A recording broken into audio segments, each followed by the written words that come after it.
Nice to see you! Today, you'll see how to change your photos. At the end of the video, you will find a bonus, and in the description of the video, you will find a free DNG file. First, see some before and after photos.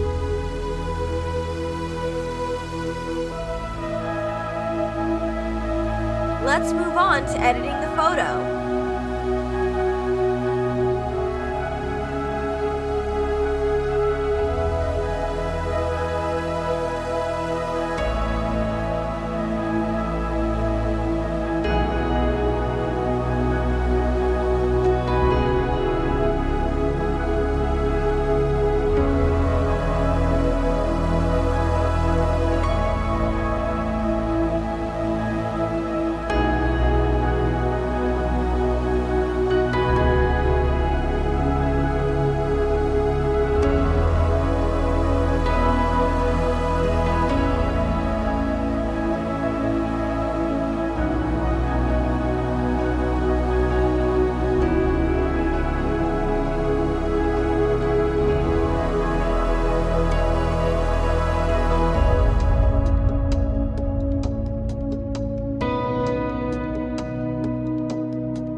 Let me know in the comments if you like the preset. Subscribe to me to be up to date.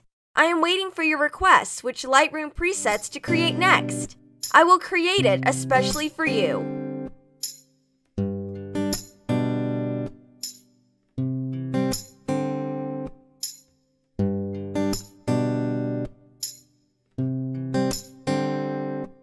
Let's move on to editing the photo.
here's what the finished preset looks like. Subscribe to me to be up to date. I am waiting for your requests which Lightroom presets to create next. I will create it especially for you. Thanks for watching!